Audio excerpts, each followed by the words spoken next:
everybody, I'm Eric the Counselor. And I'm Des Perry. This is a lifestyle show about improving your mental health. You ready? Let's experience mental health.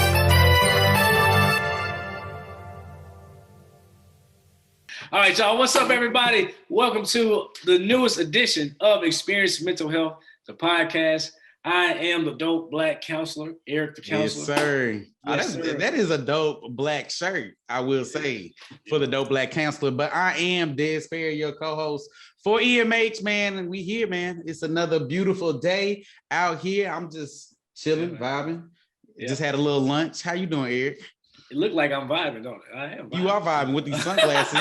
I know you fresh off vacation. I guess you still there. Your mind's still there, wherever you are. You know what I'm saying? No, I got I got a situation going on, so this looks better. So that's what we're gonna do. Okay? All right.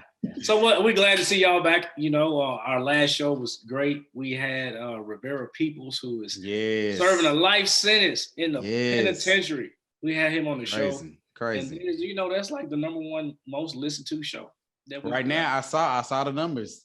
People are really tuning into that one.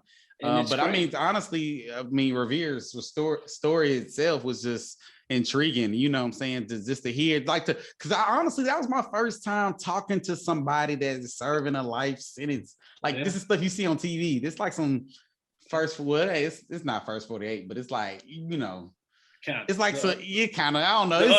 You watch some crime shows. Yeah. I'll just be thinking to myself, what if I was in that situation, what would I? Oh, but anyways, yes. Well, apparently the listeners liked it. I know people are still listening to it, and there's people that are incarcerated who are actually listening to that episode. And so if you missed it, just go back to the YouTube channel and check out the Free My Peoples episode, where you can hear we had a real conversation where he called in, and this call is coming from the penitentiary to Express One, all that. We had 1 minute left to say you got 60 seconds left. Yeah. And that was it, man. And so we had a good talk. Here's an update, though. I talked to my cousin, because that's my cousin also. His case has been reopened. There was a judge that actually reopened his case. Oh, wow. He's been trying to get his case retried, and he didn't want to talk about it, but he provided that website where you can find out about the case. Yeah. Well, since then, there has been a judge that has agreed to reopen that case. Man, that's awesome. He might be able to have a new trial, and you know, where he said he was unfairly or unjustly sentenced to serve life in prison when he was 19 years old. And so, you know, I'm just glad, you know, to hear that he has an opportunity to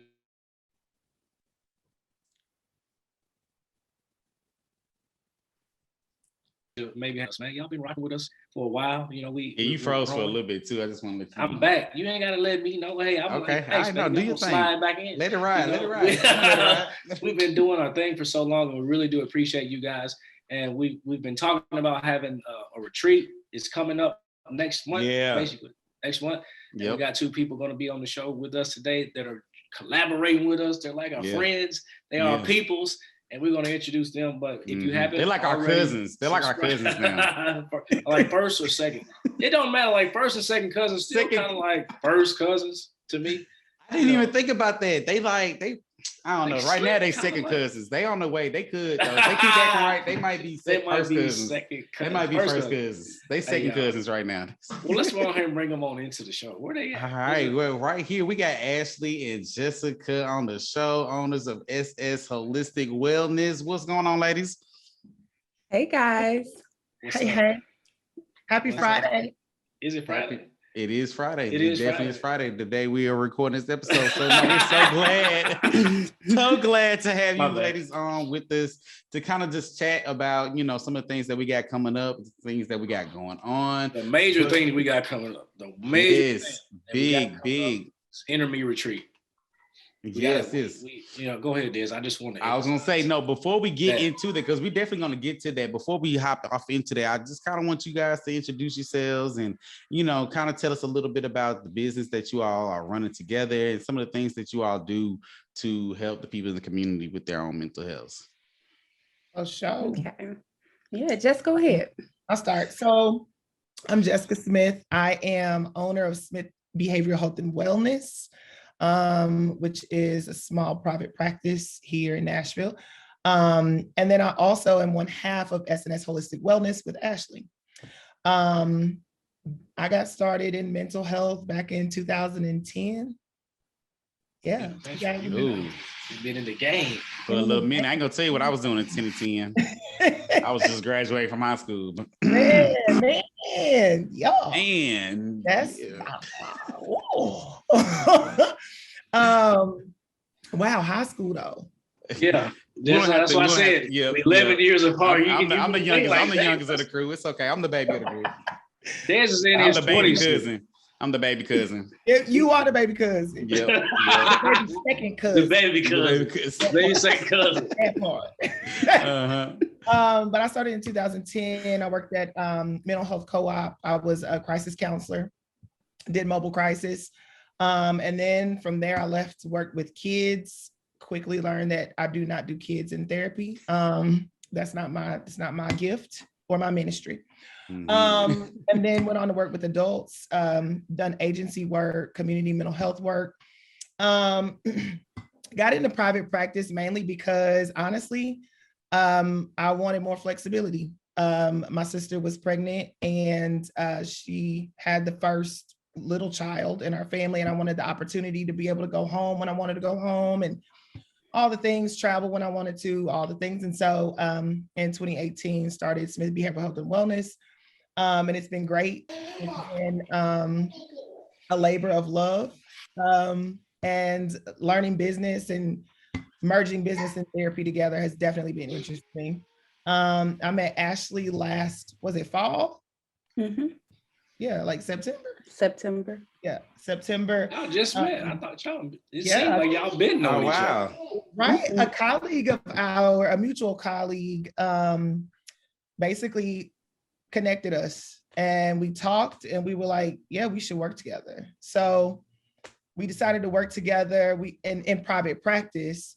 And then it was this year that we started Holistic Wellness back in March, actually. So that's awesome. A little bit about okay, a little about that like a relationship. That was right. I thought y'all was like friends for like since high school. No, I'm talking about the story. It sounded like there was like a past relationship you was telling us about. Like, this is something, when we started out, we was, and here we are today. We still we still cool. Hey, that's it though. Mm-hmm. All right, Miss Ashley. That's so funny. Well, I am Ashley Shelley. I'm a FISC grad. Gotta say that first. Okay, Bulldogs. FISC guy, FISC forever. Yes, FISC guy. You know what that is. But I am I'm the founder of Melanin and Mindfulness Private Practice Therapeutic. You know what I mean? Do all the things, yoga, holistic wellness, mindfulness, like approaches to things. But I'm also the other half of S&S Holistic Wellness. I'm Shelley, one S, Smith and Shelley. I'm Shelley. And Jess and she pretty much told the backstory. We met in September and it's been like kismet, very good. Like we've definitely been able to like balance each other out. And it's been a very valuable partnership for our business, our joint business, but also like our individual practices. We've like challenged each other, we've grown, we've stretched, and then it allowed us to like come together and be able to merge and partner, with you all. So it's been very like aligned, and it's been very beneficial to kind of like see that and walk through it, because a little bit of my background, like I was a teacher while I was in grad school. So I taught pre-K and I did social emotional health, like in the classroom, and I love that. But then I also did some like organizational work. I worked in the hospital, a historic hospital in Nashville. And that was really great. I got to work with my community, very closely. And that was really beneficial. But like Jess said, she went into private practice for flexibility. I was drawn in because I wanted to do like some very meaningful work, and I felt like I needed the creative license to do so. So being able to like incorporate like other practices that our community isn't like necessarily more familiar with, like integrating that into our daily like lives. It's become more normalized, like talking about yoga and processing your feelings and all of those things, mindfulness and meditation and breathing and breath work, all of the things, that I wanted to be able to incorporate into my practice, and also incorporate into like our community and like healing and holistic health and things like that. So it's been really nice to kind of see it come together. That is dope. So, okay, so tell us a little bit about S&S Holistic. And I'm glad that you even said that it's Shelly and Smith, because I don't think I ever asked what the SS stand for. So now I know. Okay. But tell us a little bit about some of the services that you all provide through that company, and some of the things that you all are do, with S&S Holistic Wellness. Well, actually, we have an event coming up this weekend, and this is some of the things that we do.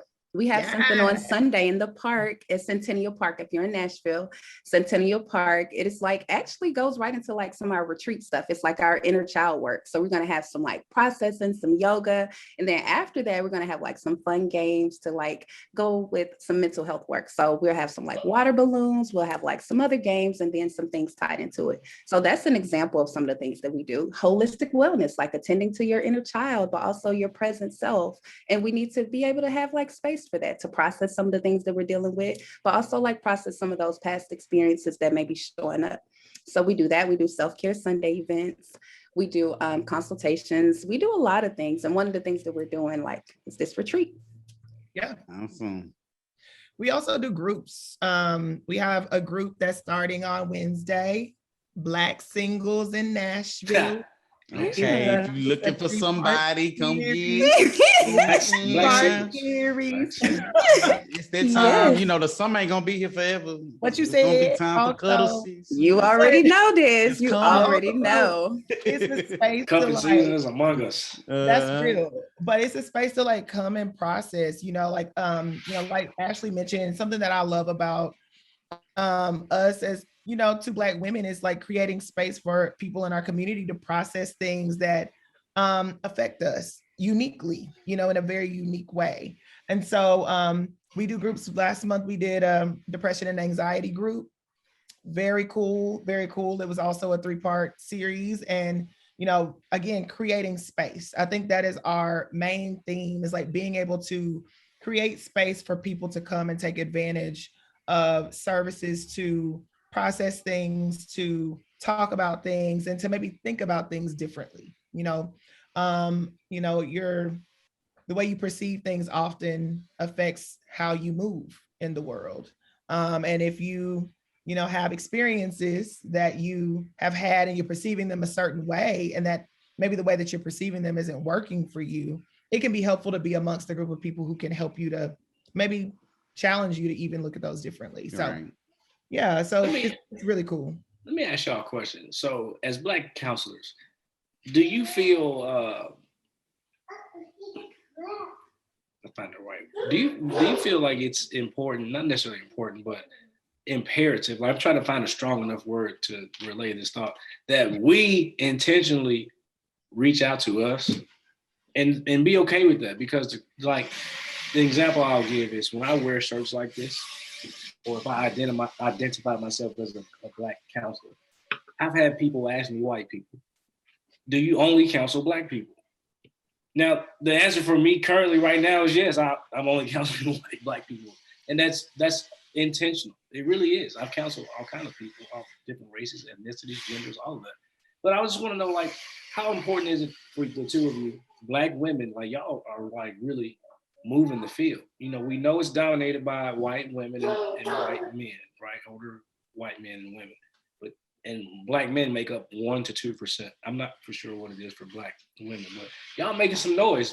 So I just really want to, ask, how important is it for you to intentionally say, yes, I am a counselor for Black people, or people Extremely who identify important. as, however, there's many different. No, it's extremely important. That's one thing I think that kind of helped Jess and I know that we were aligned. I've attended to a diverse array of clientele as well, but I'm very intentional. My intentionality when it comes to like my community, my people, Black people, I can say it specifically, like I'm way intentional about that, way more intentional I am than any other like population. And it's because I feel that we don't feel heard enough, we don't feel seen enough. So just like you, when I wear any shirt, and I realize I do it way more often, I wear shirts that will either identify me as a Black therapist or allude to the fact that I do things in that, field. And I get so many conversations. I do have people ask me, do you counsel only Black people? No, but am I intentional about helping and making contact and making connections with Black people? I am. Yeah. Let me ask this before you go, Jessica. What if a counselor promoted him or herself as, I am a counselor and I only see Black people? And I think that's like important. even in this field, like how we are with the all the guidelines and the ACA and the ethics and all these things, and for you to jump and say, I'm a counselor, I only see Black people. What do you think about that, Ashley? I think that's fine. I mean, that was literally my language for a long time. And then I ended up in other situations where my clientele became more diverse because of the contacts that I made, the contracts that I became engaged in. And I realized, and I said this very candidly and transparently to clients of color and also white clients, I'm doing this to help my people. And if sitting with you and creating space for you to, first of all, acknowledge some things, say some things, and also be exposed to some things, you can thusly make the choice to go out and connect with my people differently. So either I'm helping you directly by sitting in front of me, like across from me, or I'm helping indirectly by engaging with people who you engage with. I don't mind engaging with the people who will be your supervisors. So that, in a way, they help me connect with different ways that I'm directly helping my community and impacting them like as a clientele, even if they're not sitting across from me. Mm-hmm. So you used to do that? Okay, cool. Yeah. Oh yeah. Yeah. So I wanted to know real quick, just so how, and this is for the both of you all, like, how did you all get into like this field? Like, I mean, at a young age, like, is this something that you always knew that you wanted to do or, be a part of? So let me hear a little bit of that backstory of how we got to this point today. What's so funny about that question Mm-hmm. is, so I'm a therapist, he's a therapist. Okay. Okay. I have my Okay. own therapist. I do my own work. Right. And right. I always say I cannot ask my clients to do something I'm not willing to do. Right. Right. Right. And so it was funny. I sat in my therapist's office maybe a month or so ago, and she said, do you think this work chose you or did you choose the work? And to that, I responded, I think the work chose me. Oh, wow. I think there were a lot of things in my life that I needed to address based off of my upbringing, based off of a lot of things. And I was curious about ways to address those things. And that led me to this work. Yeah. I told Ashley this story. What was this? Was this when we met this past Wednesday or the Wednesday before? I didn't know I was going to be I was finished with grad school and still didn't know if I wanted to be a counselor. Wow. Taught as an adjunct for a little bit and loved teaching, went and did some doctoral work and started getting into like working with people. And that's when I was like, oh, this is good work. I like this. And I left crisis simply because it was difficult to see people only in crisis. You only see it's like you're a first responder for psychiatric issues, right? Yeah. You help them get where they need to go to get the rest of the help. And I wanted to be the person to walk with them through it. And so it was very much a process that I went through to get there, but the work definitely chose me. Awesome. Yeah. Awesome. A lot of people feel that way. Like maybe that, because I feel the same way. I feel like my career actually chose me. I never thought about being a counselor. Never. I've known since I was 12. Really? Okay, Ashley, lay it on us. What made you know? What was going on at 12 years old? Yeah. I tell this story all the time. I thought I may have said it on our Instagram live, but I knew I wanted to be in the helping field. I used to say that I wanted to be a nurse, and it was just because that was something that I thought I could do. But I saw this television show. It's called For Your Love. Holly Robinson Peete was a Black woman, and she was a psychologist on the show. And I remember watching it, and I was like, oh, that's what I want to do. And from then on, wow, the rest is history. I went to school, but the how I began to do it was my journey, because I began to show up like differently. Who you see now is not who stepped foot on Fisk campus as a freshman, but like a lot of that Fisk chose me, my journey chose me, and how I like do my therapeutic approach chose me. So that was the thing. I always knew I wanted to be a therapist, but the how has been the process, has been the evolution. So you saw therapists, because I didn't know nothing about or see. I just saw coaches and teachers and people that worked at the center, the community center. Like I didn't see therapists, and I didn't see any of that stuff. Did you see that? I saw it on television. Yeah. Really? Wow. It was on television. And then if you think back, go back and watch an episode of Different World. Debbie Allen plays a therapist, a Black female therapist. Go back to Moesha. There's an episode where the family goes to see a Black therapist. It's Vanessa Bell Calloway. So I was like, oh, go back to some of the 90s movies. If you think about The Brothers, he saw a Black therapist. If you think about, it was another show. But like there are movies where there were Black women therapists. And I was like, boom, that's what I want to be. Yeah. That's it. Now I did hear you mention. I can see it. There it is. Yep. Now, actually, I did hear you mention that, you know, who you are today wasn't the same person you were when you first stepped foot on a college campus. So was there like a turning point, or was there like some type of event that happened that kind of like transitioned you from where you were to where you are today? Seeing so many Black people. I went to Fisk. Graduated from Fisk, but it's a small campus, but it's like a diverse campus. We're all Black, but like we're all so different. And I was like, this S is beautiful. Like, and that was it felt so different. I didn't see, and I may be naive, I didn't see Black or white growing up. Like I just saw people, you know, I went to school. I've always had a white friend. That's one thing that's so interesting. And I mean, like to the point where I'm going over their house and they're fixing dinner, all these things. So I can honestly say I didn't have that where I felt ostracized or different because I was Black. I didn't have that experience. So I just showed up as a Black girl who saw Black people.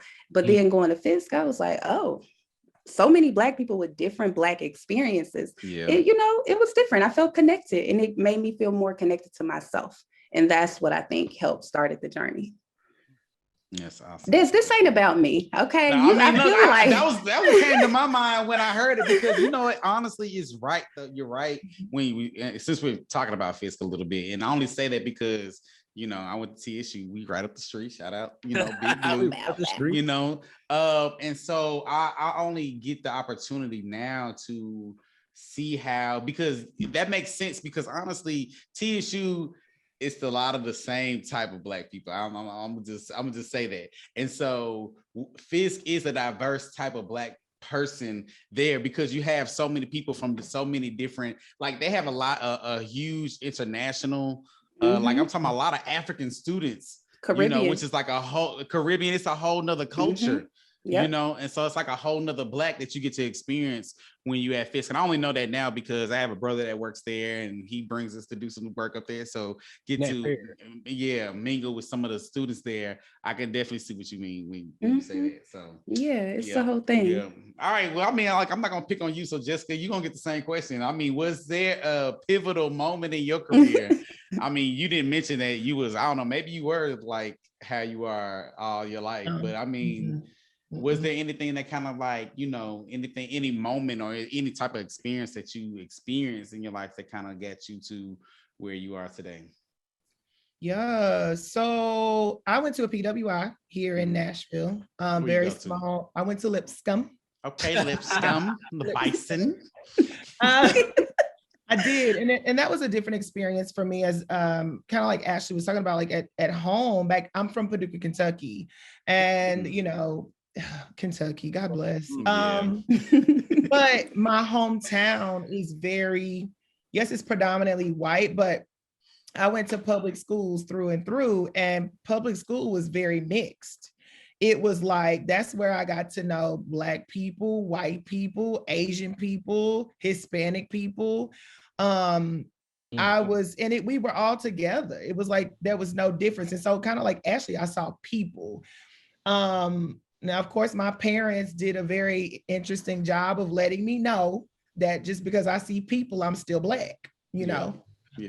And then when, you know, I decided to go to Lipscomb, it was a bit of a culture shock for me. in that there was a very small amount of brown people.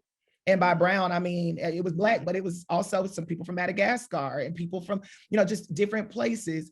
And that for me, being one of a few brown people in a class, was it was a lot. And so I think for me, it was like really having to come into my own as a Black person, being in at a predominantly white institution, learning a lot about myself, learning a lot about other people. And then, jobs and so on and so forth.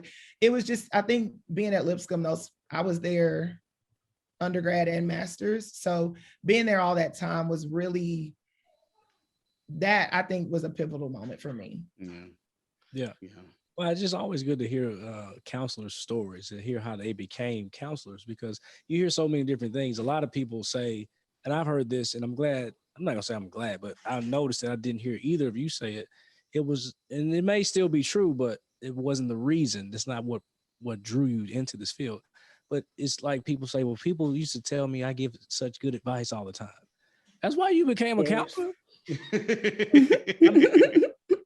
I hear that too. I'm not judging, but I thought, I don't really give a lot of advice. That's not like a skill set that I'm using a lot in counseling. And I'm like, that's what led you to become a counselor. So it's like, okay, cool. Whatever led you to the field. And they say things like, people used to tell me all their problems all the time. And I'm like, well, okay. I'm like, that's what led you. That's what made you want to be a counselor. I think, I don't know. I don't know. It's just good to hear your stories. It's refreshing how you knew as a child, actually, by seeing it. Right. I want to do that. And I can see that. Like, I could just tell like what drove you to this. And then hearing your story, Jessica, growing up in Paducah, Kentucky, and coming to Lipscomb and seeing different types of Black people and people. Those are good stories. I'm glad to know those stories. And I think that's a good segue into the retreat that we have come together to host, because people know Des and I and Ron, we're all about fun. We're men, we quick. We just, we like to have fun. That's what's important to us. And then to collaborate with you two, to create an experience that is going to really change people's lives, not only for like now, but really for generations, because we know mental health issues can be genetic. And so if we can get in there and change folks' DNA now, I think we could actually be tapping into the future. Ain't that like, that's awesome, man? We're changing the future with this. Like we're doing that frontline work, the front line, man. And we right here, and we're legend. We're gonna. It's not just. I mean, the thing is, I actually saw another retreat called Inner Me Retreat. So it's not novel what we're doing. I just think it's the intention behind it. It's what's going to make it, not your ordinary retreat. So let's talk about the Inner Me Retreat. When we started our company, Experience Mental Health, one of the first things we talked about was we want to have a retreat. At some point, we want to get ourselves to the level where we can have a retreat. And then, the story goes on. You guys were having your mixer. I said, hey, we're having a retreat. I want to holler at y'all about it. And here we are, man. And so I'm looking forward to it. So it's awesome. Me too. So let's talk about the Inner Me Retreat, which is going to go down August the 27th and the 28th. It's not I was going to say in Nashville, but right here just outside of Nashville. We'll give you the ticket information, Des. Be sure to put that. We'll put it on here. Definitely make sure I drop all that stuff in the description below. You can even find it on Eventbrite. If you search for things to do on Eventbrite, go to eventbrite.com and type in the Inner Me Retreat, and you will see our page there and find out about our registration. So let's talk about it though. So let's talk about how this whole thing, like, what are the features? Like, what is this? Right. What's some things to expect if somebody buys a ticket and shows up to the event? Yeah. Look at Jessica looking like, I don't know. I'm thinking like where to start. You know what's funny? Where to start? I'm really excited about the inner child stuff. Yeah. In the y'all just don't understand. I'm just so excited. In the location that we're doing it. It's so perfect. It's like that connection is everything. I think, you know, to be able to tap into some of those, to one, I think be in a different place, you know, and away from your norm, but to be able to like tap into some different areas, some different parts of yourself. It doesn't always have to be deep and introspective. Sometimes it's creative and fun. Yeah. And I think that's the part I'm most excited about. Yeah. Tell them where it's going down at. You know, the farm. The farm. I was just say, look, I don't even know if it's another name other than the farm. The farm. But it's good. You know, we definitely have, if we haven't already, I may even drop it somewhere in this episode as well, but we have a promo video kind of highlighting a little bit of the location and where we're going to be at. It's a legit farm, y'all. Farm, y'all. Like, it's, you know, in the country, there's horses, there's cows, there is wilderness, you know, and so there's like nothing but space and opportunity to like space out. Like Jessica says, you'll definitely be able to tap in with like it's almost like, well, I'm not gonna say this is like summer camp, but it, you know, kind of got like those vibes where, you know, we'll be able to like do some group sessions and be able to we're still gonna have a good time, still gonna have some fun. We're gonna have some sports, some football, maybe a little basketball or something out there. But you know, I think that's what I'm looking forward to as well. Just because when you brought that up, that's what I'm looking forward to the most as well. It's gonna be fun. It's gonna be fun. And I do think, like, you know, the group, you know, there's group processing, there's individual processing, but there's also, I think that's what I like about the location and about doing it on the farm, because so many things will be taking place. You know, there'll be group processing, great. There will be lots of fun to be had. I'll be somewhere throwing a frisbee. I don't know about y'all, but I'll be running through some field. Like, that's the stuff that, I mean, again, connecting with inner child, but then there'll be time for like individual like processing. You want to go off and sit in a swing and think about what you just heard or what you just talked about in group, like, then like chill, take a walk. You know, we'll be doing some like hikes and different things like that too. Like, it's just an all around, like it hits everything. That's what I like about it. I'm excited about it. Yeah. Yep. So, okay, well, I'm gonna go ahead and throw it to you, Ashley. So what's some of the things that I know there's gonna be like some yoga involved, gonna be like some outside yoga. This is almost like our version. You didn't even tell that part. The holistic part. Tell us about the holistic. You're right. Yoga instructor. Y'all are so funny. It's like hot yoga. It's like hot yoga, but it's our version because we outside. It's like outside hot. Not lying. Y'all are so funny, but that's honestly what I'm looking forward to. I was listening to you all. I love like the inner child stuff. I can't wait to like just get out there and play. That's so much fun. But like, I love the fact that we're doing it outside. Like the farm is beautiful, and people are so different when they're outside. Like when you're in nature, you literally don't realize that there are like no barriers. When you just feel limitless and it's subconscious, you don't necessarily have to make that objective like connection, you just feel it. People show up so differently. Yeah. So I'm looking forward to like just being in nature, like connecting with nature, like doing some yoga in the park, like in the grass, but also like in the forest. I mean, like amongst the trees, like doing some yoga there, like going on hikes, like just like laying in the grass, like being by the fire pit. I'm ready to like just take it easy. That's the part of like being a child too, the innocence of like not knowing that there's work to be done. Right. It's like stress-free. It's like that life of no bills, and you get to just wake up and do whatever.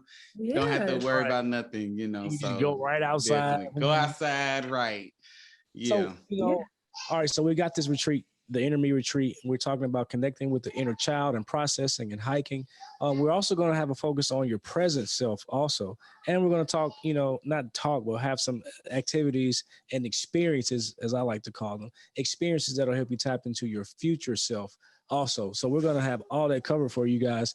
Who should come to this? You know, I'm thinking I want to try to invite as many Black men as possible, you know, because we need this, like Black men, like the clients that I see. If you're a Black man, this is what I typically see: Black male, married, struggling with being a husband, father, struggling with being a father, working, struggling at work with microaggressions or just the everyday stress of getting up, going to work, struggling with his relationships with his friends, that's what we need. We need somewhere where we can just come and just chill and learn how to process, connect with our inner child, connect with our present self, mindfulness, let's be here, and then also give you some tools to help you in the future. So if I had an ideal person, I would invite a Des, but with kids.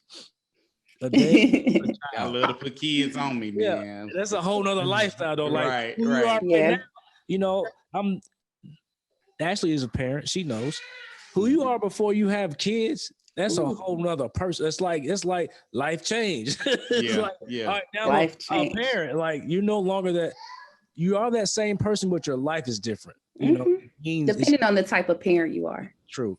Hell, I would even say, even if you're a deadbeat parent, you wrestle with in your mind, like I'm not taking care of my child. Yeah, I got kids You would think. and I'm just living. You would think. You would think. Yeah, so there's layers to it, but I also agree with you, Eric. Like the ideal client would be a Black man. No. Yeah. I agree because I feel like with women, they're more inclined to like talk about these things in different spaces, even if it's not like in the office. If they catch me in the grocery store, I'm like, we'll get a whole story. But with like Black men, I feel like the spaces aren't necessarily always connected or obvious. So like I like that one. That is, I think, the person that should come as well. I like that. Of course, the Black women, all people, but Black men, especially for that reason. I don't feel like that they're always considered or space is always created or seen. I think it would be a good place. Yeah. You think space to create the space. And that's the thing. I don't think space is always created for Black men to be present in their present selves, right? And so and again, like women, I don't know, it's just so interesting how we can chat it up with pretty much anyone that we feel remotely comfortable with. And so I think Black men would be super ideal. Also in a space to, I don't know, I think about, like you mentioned being a father, being a husband, all these things, like being able to be away. Yeah. Being able to be away for a moment, to be away, to not have to think about those things, that automatically kind of frees up space. Safely right? as well. Safely. Yeah. We will still be thinking about our family and all that while we're away, but at least you have to just remind yourself, I'm here. Yeah. That's present, the whole mindfulness part. Like, I got, because I'm gonna think about my babies. I just am. But and instead of worrying about, damn, did they eat lunch or what are they gonna do? I'm right here. Yep. I can't do anything about it from where I'm at, so I'm gonna be here. So so let's talk about the women. Like, we don't want to make it seem like we only want Black men to come. We're just talking about who we think we want to target. But who is if there was a, how we broke it down for the Black man, the husband, the father, the married, who is the ideal woman that should consider attending? You picked on Des, I'll pick on myself. Me, women who are working, who are being creative, Jessica, like we're our own participants anyway. We're the type of people that need to be there. Right. People who are working, who are living, who are wanting to like develop a different quality of life, all the things, everybody, number one. But like it will specifically target Black men for sure, but also like any woman who is like living life. If you are breathing, you should come. And that's just what it is. Yeah. That part. What she said. Period, poo. Period. If you breathe in, if you woke up and took some breath today, you need to be. You should come. Retreat. I want to say this before we move. Can I say this, Des? Yeah, go ahead. I think this is a Black thing. It's just we can't. I think we can unapologetically say that, all of us, and at the same time, we're not excluding anybody. Yeah, that doesn't mean that you can't. I think it would be actually highly like beneficial for someone outside to come in and be a part of this. To see, oh, you know what? This is okay. Like, this is how Black people get down. Yeah. You know what I'm saying? Exposure therapy. Right. I'm just a dope Black counselor. I just break it down. This is how exposure therapy, right? Exactly. It will be exposure therapy. It will be therapeutic for you just to come and be with us. We're loving. We're not going to exclude. Love. Oh yeah. You're gonna feel so. You're gonna feel like, damn, am I like black for the weekend? Like you're gonna feel that. You're gonna feel it. So I just wanted to say that it's not exclusive. I mean, it is, but it's not. It's inclusive and not excluding anybody. We include anybody, but we are intentionally focusing on reaching black people. Yeah. That's what it is. Yeah. So That's the intermediate retreat is going down August. Jessica, you got something you want to add in? No, when you said that, man, it really resonated too, because there's a shortage. If you didn't know, there's definitely a shortage of Black therapists in Nashville. Period. Like we're all full. Yeah, my therapist, when I went to my therapist a few weeks ago, she was asking me if I knew certain therapists and knew their work because she needed somebody to refer to. So like, again, there are people wanting this space, and we are all Black people. We represent, but we Black. And so my hope is that Black people would come and take advantage of this space, and know that it'll be safe, that we'll be able to relate, that it's going to be a culturally competent experience. Yeah, I love it.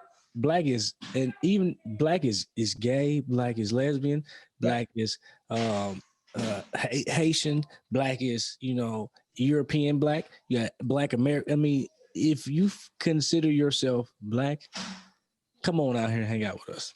I think you can have a great time. So we're gonna make sure that you have all the information to check that out. You can go to our Instagram page at EMH Now. Also, you can go to S&S Holistic Wellness to find out about the Click on the link in the bio for the Eventbrite. All that go stuff. to eventbrite.com. Next year, we're going to have a page for it. This is our first time now, but that doesn't mean it's not going to be excellent. This is the first. I mean, I'm not ashamed to say it. This is our first time doing this. That'll be great. Who knows how this shit's gonna turn out? Hopefully it turns out good. You know what I'm saying? But we're gonna stick at it and we're gonna improve it. And so that's one of the things we'll do is just have a website for it. So thank you guys for joining us today. Definitely. Hanging out with me with my shades on. I got pink out, y'all. I'm gonna go ahead and say it. Y'all like, why is he wearing shades? You weren't supposed to tell the people that here. I got the beach, man. You might as well show us now. Take the glasses off. You might as well show us now. You probably got all type of stuff good falling out your eyes. I got some back. What do you call it? What is it called? Antibiotics. Dropped it in there. I'm good. I'm getting better. So listen, we appreciate you guys for listening. As always, y'all are the best audience out here in the podcast land. Tell your friends to tell a friend to tell another friend about our show. Like our channel on YouTube, Experience Mental Health. Like, subscribe, do all those things so that you don't miss any of our shows. And we hope to see you guys at the Intermediate Retreat Friday and Saturday, August 27th and the 28th. We'll be there. It's gonna be a great time. One more last thing before we wrap up.